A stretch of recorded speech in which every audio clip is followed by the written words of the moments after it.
squatting Slav TV. At a time when European nations are opening up their borders to the floods of migrants in the name of democracy, Hungary is keeping its borders closed while seeking to preserve its national interests, and this has got the EU extremely pissed off. On September 10th, the European Parliament voted to take unprecedented disciplinary action against Hungary over what they're calling a breach of the EU's core democratic values. Essentially, the European Parliament is accusing Hungary's Orban government of a long list of so-called democratic breaches, which include impeding equal rights for refugees and minorities, laws criminalizing aid to asylum seekers, attacks on academia, and freedom of expression and religion, just to name a few. Naturally, the Orban government denied these accusations, and Hungary's foreign minister Peter Szijjártó reacted angrily, stating that these claims were nothing more than petty revenge of the EU's pro-migration politicians. For the first time ever in history, the EU legislature triggered the disciplinary Article 7 procedure against Hungary, an EU member state,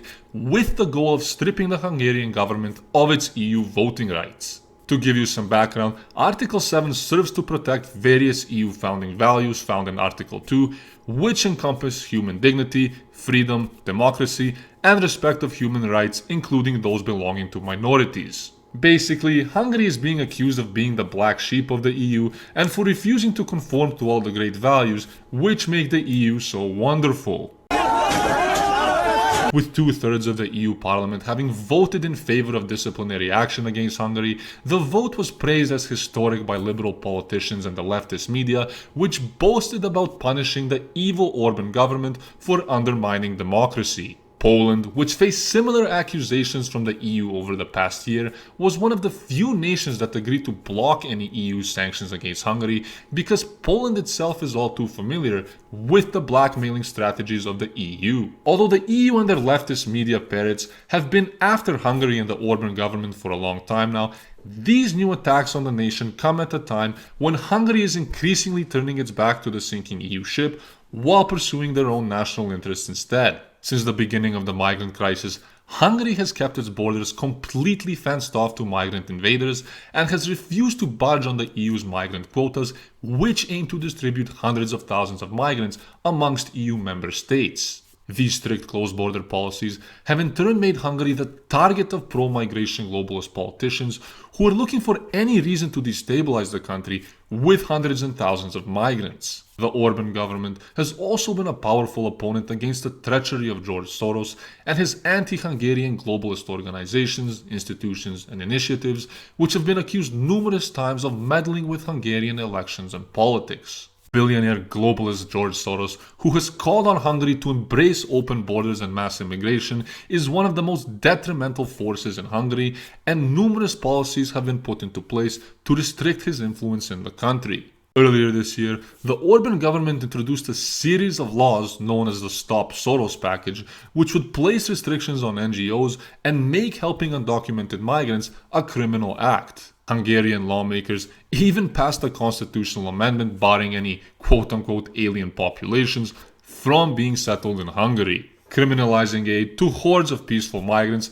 was immediately condemned by the EU and the leftist media because helping Abdul and Mohammed hop over the border fence is something that all good Europeans should be doing. More recently, the Orban government has also been blamed for trying to destroy Hungarian academia after a new legislation was passed imposing a 25% tax on organizations managing programs and activities which aim to promote immigration. In reality, this was done to regulate the programs at the Soros-funded Central European University in Budapest, which had numerous programs for aiding refugees and asylum seekers, along with an EU-funded grant for migration policy. While we're on the subject of academia, the Orban government has also come under fire for constricting academia after it chose to have gender studies banned as a subject at the Central European University. According to Orban's government, there just isn't a demand for graduates of gender studies in the Hungarian labor market, the courses take away taxpayer money from other programs,